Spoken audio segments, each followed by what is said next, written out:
how do we feel about Dobbins being a top 12 running back rest of the season? Yeah, I mean, yesterday it was a little concerning. They weren't really using him. You saw Gus out there and the way how much Herbert was throwing the ball.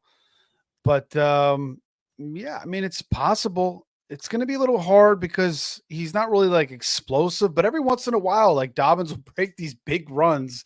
We saw it kind of early in the year, then it died out, and then we saw one last night, and I think Collinsworth was telling him to go down, and Dobbins ends up doing a freaking flip into the end zone, which I thought was great, man. And he's been an unbelievable story coming back from the ACL, MCL, the Achilles injury. So I'm rooting for the guy. I think top 12 will be hard. But just right outside that. I mean, you got some names with Brees and Bijan, Gibbs, Taylor, Henry, Barkley, Kyron, Kenneth Walker, Achane. So I think he's very close, Mixon, but I think he'll fall just outside of that.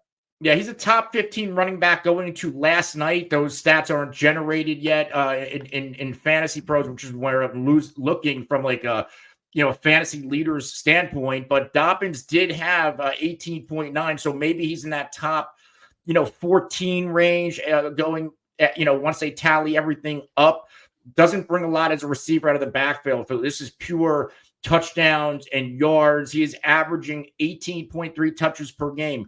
What is concerning is that they use like Hassan Haskins. He vultured a touchdown last week, and he almost got another. He was stuffed 3 times last night for that first touchdown. The good news is they went to Dobbins, and he's the one that got in the end zone. So maybe they'll stop messing with this Hassan Haskins a little bit.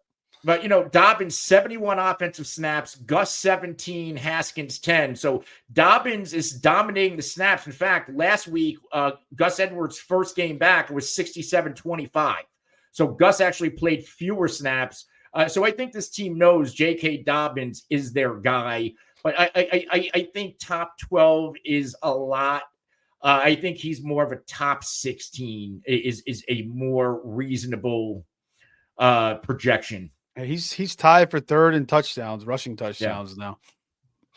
Yeah, but like inside the 5, he's really their true goal line guy. They just have to stop messing around with Hassan Haskins is right. But you're right. What kind of hurts him most is the passing work. He's just not getting enough of it.